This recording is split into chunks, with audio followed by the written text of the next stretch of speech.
नमस्कार। सुबह के 7 बज गए। आप सभी देख रहे हैं सुबह सवेरे। मैं हूं आपके साथ नेहा श्रीवास्तव और चलिए बुलेटिन की शुरुआत कर लेते हैं मध्य प्रदेश की खबरों के साथ, जहां मध्य प्रदेश के बैतूल में भाजपा प्रत्याशी दुर्गादास उइके ने नामांकन दाखिल कर दिया है। आपको बता दें कि नामांकन के दौरान मुख्यमंत्री डॉक्टर मोहन यादव भी मौजूद रहे और इस दौरान भाजपा ने शक्ति प्रदर्शन करते हुए रैली निकाली। नामांकन के बाद सीएम डॉक्टर मोहन यादव ने दावा किया है कि भाजपा प्रदेश की 29 में से 29 लोकसभा सीटें जीत रही है। मध्य प्रदेश में हम सबसे अच्छी स्थिति में है।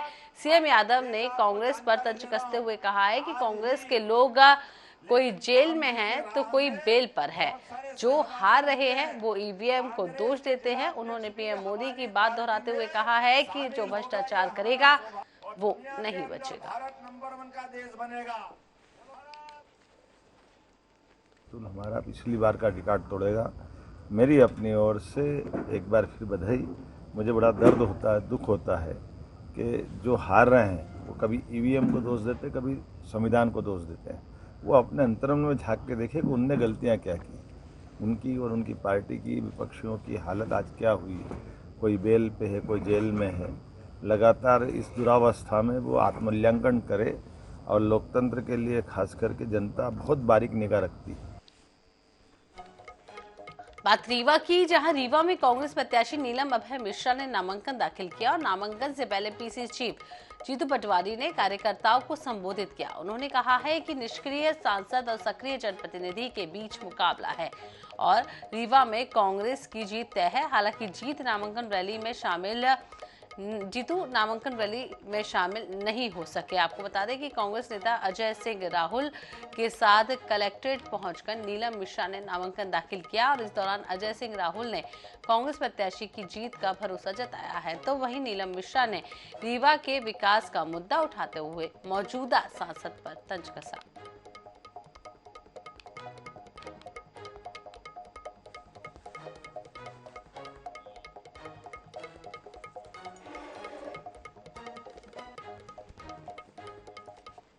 जन समर्थन कैसा है? बहुत अच्छा जन समर्थन मिल रहा है और जनता इस बार परिवर्तन की मूड में भी है। क्या मुद्दे, क्या वादे हैं जनता के बीच कर रहे हैं जो आप? मुद्दे ये हैं कि किसान को अभी तक समर्थन मूल्य नहीं मिला है, बेरोजगारों को रोजगार नहीं मिला है, महिला सुरक्षा की कहीं बात नहीं हो रही, जमीनी स्तर के कहीं काम नहीं हुए।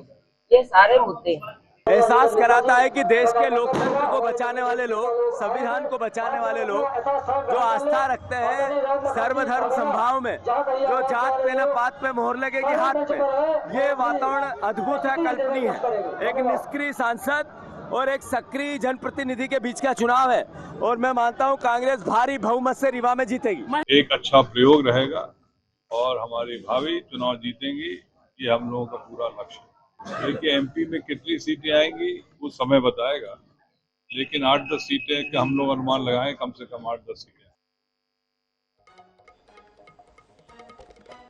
तो लोकसभा चुनाव में अब कांग्रेस भी गारंटी लेकर आई है। जी हां, इससे पहले पीएम मोदी की गारंटी लोगों के सामने आ चुकी है।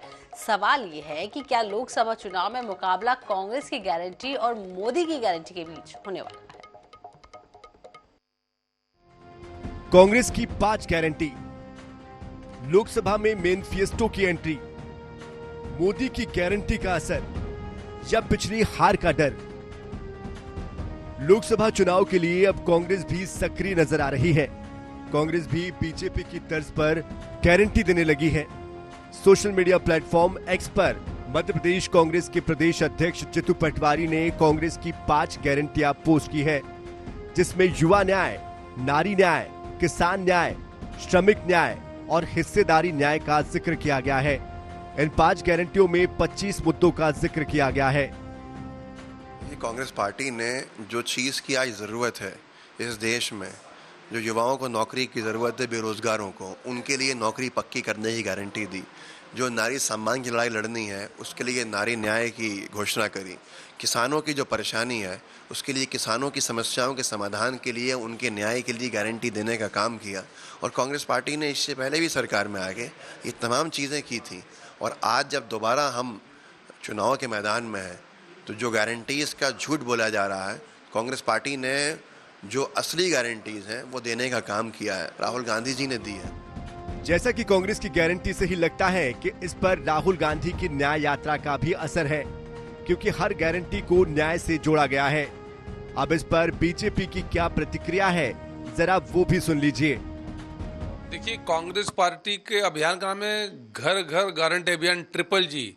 ये घर घर गारंटी नहीं, ये घपले घोटाले और का गारंटी अभियान है, क्योंकि कांग्रेस पार्टी ने पिछले सालों में जब ये अवसर मिला 20 लाख करोड़ से अधिक के घोटाले इस देश में किए। आकाश पाताल जमीन आसमान एक कर दिया घोटाले करने में। वो कांग्रेस पार्टी, उनके सहयोगी जिसके आधे नेता जेल में आधे नेता बेल पर हैं, वो गारंटी की बात करती है। मध्य प्रदेश में लोकसभा के दूसरे चरण के नामांकन की अंतिम तारीख को जितू कांग्रेस की गारंटी का जिक्र कर रहे हैं। राजनीतिक विश्लेषक इसे कांग्रेस के आने वाले घोषणा पत्र से जोड़कर देख रहे हैं। अब सवाल यही है कि जनता किस पर भरोसा करेगी, मोदी की गारंटी पर या फिर कांग्रेस की गारंटी पर। Bureau report, INS 24/7 Bhopal. तो लोकसभा चुनावों के लिए अब विपक्ष नई रणनीति बना रहा है। जी हां, पहली बार भोपाल में INDIA गठबंधन की बैठक बुलाई गई है, जिसमें गठबंधन के मध्य प्रदेश की लीडरशिप को बुलाया गया है। देखिए इस खास रिपोर्ट में। 6 अप्रैल को विपक्ष की नई रणनीति, भोपाल में होगी इंडी की मीटिंग, एकजुटता की जुड़ेगी तार, 29 सीटों पर संयुक्त वार। 6 अप्रैल को इंडी गठबंधन के मध्य प्रदेश लीडरशिप की बड़ी बैठक होने जा रही है। बैठक भोपाल के PCC कार्यालय में होगी। इसके लिए संबंधित दलों को लेटर भी जारी कर दिया गया है। इस बैठक का नेतृत्व मध्य प्रदेश कांग्रेस के अध्यक्ष जीतू पटवारी करेंगे। कहा जा रहा है कि बैठक में प्रदेश की 29 लोकसभा सीटों के लिए रणनीति तैयार की जाएगी। देखिए, प्रदेश स्तर की बैठक है। इंडिया अलायंस के साथ हम चुनाव के मैदान में हैं। जो इंडिया अलायंस के स्टेक होल्डर पार्टीज हैं मध्य प्रदेश में, वो शामिल होंगी। और चाहे वो कम्युनिस्ट पार्टी हो, चाहे वो आम आदमी पार्टी हो, चाहे वो समाजवादी पार्टी हो, रणनीति पे चर्चा होगी, रणनीति बनाने का काम किया जाएगा। चुनावी मैदान में प्रत्याशी भले ही किसी का हो या ना हो, लेकिन काडर सबका है। मध्य प्रदेश में इंडी गठबंधन में कांग्रेस, आम आदमी पार्टी, समाजवादी पार्टी, भाकपा, माकपा और NCP जैसे दल हैं। इन्हीं दलों के प्रदेश स्तरीय नेताओं की बैठक होगी। सभी संयुक्त प्रेस कॉन्फ्रेंस भी करेंगे। वैसे मध्य प्रदेश में कांग्रेस ने समाजवादी पार्टी के लिए खजुराहो सीट छोड़ी है। बाकी दलों का मध्य प्रदेश में क्या रोल है, ये अभी साफ नहीं है। मध्य प्रदेश में कांग्रेस और उनके तथाकथित इंडी गठबंधन की कहीं दाल नहीं गलने वाली है। प्रदेश की जनता इन्हें पहचानती है। जिस तरह से देश में इंडी गठबंधन के नेताओं में भारी भगदड़ का माहौल है, यहाँ तक कि जनता उन्हें घुसने नहीं दे रही है, चुनाव लड़ने के लिए उम्मीदवार तक नहीं मिल रहे हैं। उसी तरह के हालात मध्य प्रदेश में है। वैसे 6 अप्रैल को बीजेपी का स्थापना दिवस भी है। इस दिन 1 लाख कांग्रेसियों को पार्टी में शामिल कराने की भी अभी से चर्चा गर्म है और इसी दिन इंडी गठबंधन ने बड़ी बैठक आयोजित की है। अब सवाल ये है कि इंडी गठबंधन की बैठक और बीजेपी का स्थापना दिवस कार्यक्रम का कोई सियासी कनेक्शन तो नहीं है या फिर ये महज सहयोग है। Bureau report, INS 24/7 Bhopal.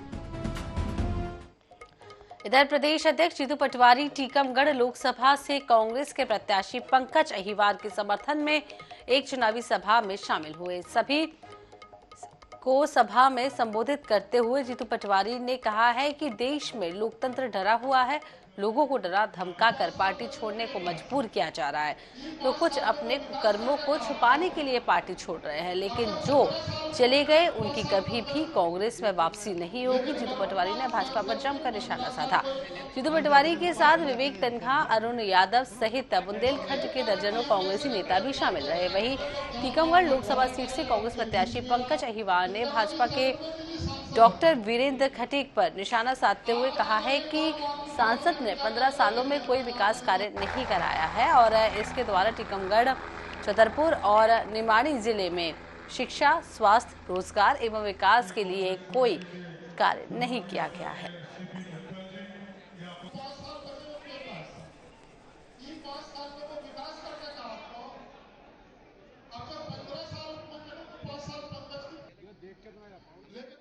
ज्यादा इंडेक्स महंगाई का उस दिन से आज तक 16 गुना ज्यादा बढ़ गया है। बहुत ही बेरोजगारों को लेकर 2 करोड़ रोजगार देने की बात थी, हर घर बेरोजगारी है।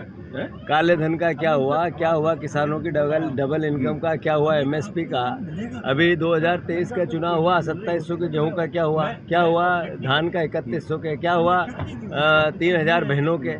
क्या कारण है कि जिस तरीके का वातावरण है आज प्रदेश और देश में, जिसमें 10% लोगों के पास 90% संपत्ति पहुंच गई और आप जर्नलिस्टों की तनख्वाहें नहीं बढ़ रही, क्या लाइन है? तो ये सब बहुत सवाल है। देश में बेरोजगारी है, महंगाई है।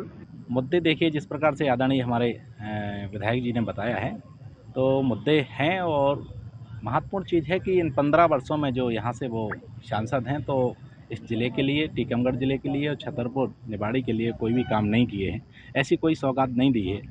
तो चाहे शिक्षा की बात करें, चाहे रोजगार की बात करें या फिर स्वास्थ्य की बात करें, सारे क्षेत्र पूरे खाली रहे हैं। हम लोग सबको लेकर वो आगे बढ़ने का प्रयास करेंगे। इधर भोपाल में प्रदेश सरकार के मंत्री नरेंद्र शिवाजी पटेल ने गुलमोहर कॉलोनी में पार्क से कब्जा हटा लिया है। आपको बता दें कि पार्क एरिया से बैनर पोस्टर के साथ ही वाहन भी हटा लिए गए हैं। बेटे की दबंगाई को लेकर विवादों में घिरे मंत्री नरेंद्र शिवाजी पटेल ने घर के सामने पार्क पर कब्जा जमा कर लिया था।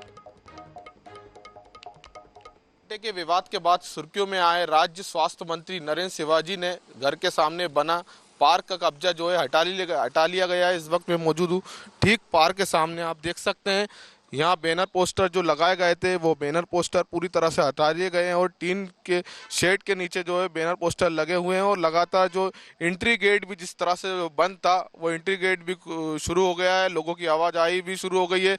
लगातार देख सकते हैं पूरा जो पार्क में शांति का माहौल दिखाई दे रहा है। जिस तरह से इस पार्क में जो है नरेंद्र शिवाजी ने अपने वाहनों को खड़ा कर दिया था और लगातार कब्जा कर लिया गया था। विधानसभा चुनाव से पहले भी इस पार्क में मंत्री ने जो पहले से कब्जा रखा था।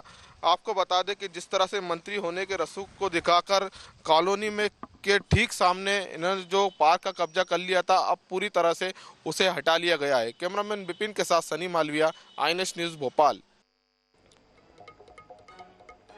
तो मध्य प्रदेश में प्राइवेट स्कूलों की मनमानी पर नकेल कसने की कवायद अब तेज हो गई है। भोपाल में कलेक्टर ने स्कूल संचालकों के साथ बैठक की। उन्होंने स्पष्ट किया है कि बुक्स और सिलेबस हर साल नहीं बदला जा सकेगा और पेरेंट्स पर किसी तरह का दबाव बनाने पर कड़ी कार्रवाई की जाएगी। इस संबंध में आदेश भी जल्द ही जारी किया जाएगा।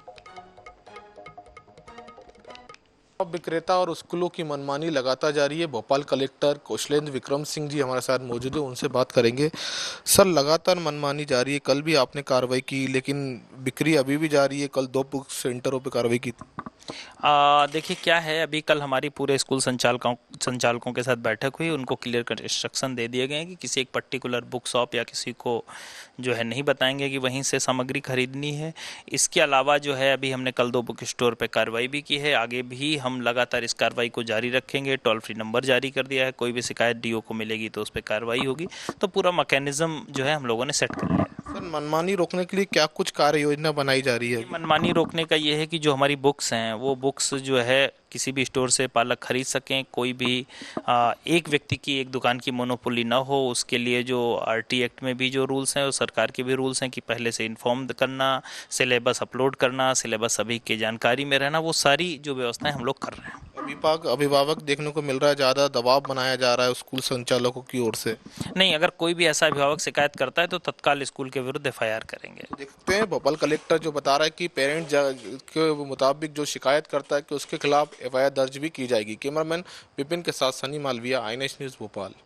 इधर इंदौर के देवी अहिल्या विश्वविद्यालय परिसर में लगातार हो रही दुर्घटनाओं को लेकर छात्र संगठनों द्वारा किए जा रहे प्रदर्शन में इंदौर महापौर पुष्यमित्र भार्गव और कुलपति रेणुका जैन भी पहुंची और स्पीड ब्रेकर बनाए जाने की मांग को लेकर मंगलवार से भूख हड़ताल पर बैठे NSUI के नेता अमन पटवारी की हड़ताल खत्म करवाई गई।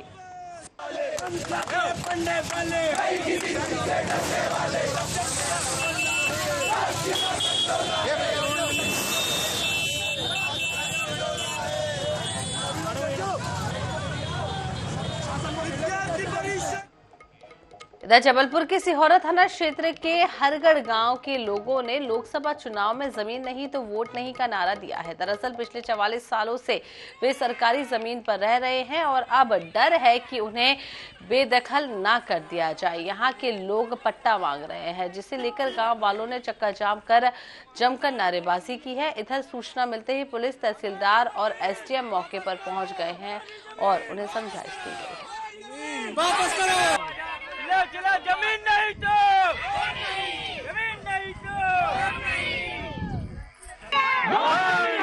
में जमीन ना होने का सभी आदिवासी बेघर हो गए हैं जमीन से, और उनकी इस शिकायत को हमने तहसीलदार और कलेक्टर और सीएम तक हमने इसको बात करी और अवगत कराया।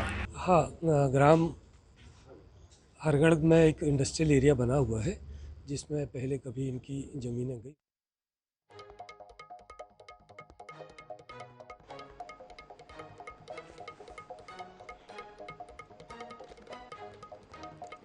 इधर रायसेन शहर के हाउसिंग बोर्ड कॉलोनी के पीछे रात 3 बजे शॉर्ट सर्किट से गेहूं की खड़ी फसल में आग लग गई, जिससे करीब 5 एकड़ की फसल जलकर पूरी तरीके से खाक हो गई। फसल मालिक को लाखों का नुकसान हुआ है। घटना के वक्त पड़ोसी किसान पवन कुशवाहा अपने खेत पर था। उसने फायर ब्रिगेड बुलाकर जैसे तैसे आग बुझाई। सुबह किसान खेत पर पहुंचा तो उसने अपना माथा पकड़ लिया। किसान का कहना है कि पड़ोसी किसान कुशवाहा ने दग्गा डालकर रात्रि में अपने बगीचे में पानी दे रहा था। इसी दौरान शॉर्ट सर्किट से आग लगी है। मैंने कई बार पवन से कहा है कि फसल पककर तैयार है, दग्गा मत डालो नहीं तो नुकसान हो जाएगा, किंतु उसने मेरी बात को अनसुना कर दिया।